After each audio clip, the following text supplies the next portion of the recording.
ഇന്ന് പെരുന്നാളല്ലേ, അപ്പം നമുക്കൊരു പുഡിങ് നല്ലതല്ലേ എന്ന് ഇന്നലെ വീട്ടിൽ നിന്ന് ചോദിച്ചപ്പോൾ അത് നല്ലതാണെന്ന് എനിക്കും തോന്നി. അങ്ങനെ അതിൻ്റെ റെസിപ്റ്റ് അയക്കാൻ പറഞ്ഞു. Fresh cream, custard powder, milk maid, പിസ്ത, ബദാം, അണ്ടിപ്പരിപ്പ്, മുന്തിരി, പാല്, ഇതൊക്കെ കൊണ്ട് ഞാൻ ഇന്നലെ തന്നെ അവരുടെ മുന്നിലേക്ക് പോയി. അങ്ങനെ അവർ ഇന്നലെ അതൊക്കെ കൂട്ടി എന്തൊക്കെയോ കൂട്ടിക്കുഴച്ച് ഫ്രിഡ്ജിലേക്ക് വെക്കുന്നത് കണ്ടു.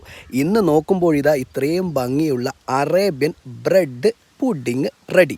അങ്ങനെ അതൊന്ന് മുറിച്ച് നോക്കി, ഞാനൊന്ന് വായിൽ വെച്ച് ടേസ്റ്റ് നോക്കി. ഓഫ്, ഒരു രക്ഷയുമില്ല. അങ്ങനെ വീണ്ടും ഞാനത് കുറച്ച് നമ്മുടെ കോപ്പയിലെടുത്ത് എൻ്റെ കൂടെ വന്ന എൻ്റെ ചങ്ങാതിയുടെ കൂടെ തിന്നുകയും ചെയ്തു. എന്താ പറയുക, ഒരു രക്ഷയുമില്ലാത്ത ടേസ്റ്റാണ് കേട്ടോ. ഈ റെസിപ്റ്റ് ഞാൻ പറഞ്ഞു തന്നിട്ടുണ്ട്, പക്ഷെ അതെങ്ങനെ ഉണ്ടാക്കണമെന്നുള്ളത് ഞാൻ ചോദിച്ച് മനസ്സിലാക്കിയിട്ട് അടുത്ത വീഡിയോയിൽ ഇടേണ്ടി വരും. അല്ലാതെ എന്നോട് ചോദിച്ചു കഴിഞ്ഞാൽ തിന്നുക എന്നല്ലാതെ മറ്റൊന്നുണ്ടാക്കുക എന്നുള്ള കാര്യം എന്നെക്കൊണ്ട് പറ്റാത്ത കാര്യമാണ്. അതുകൊണ്ട് അതിന് ഞാൻ നിന്നില്ല.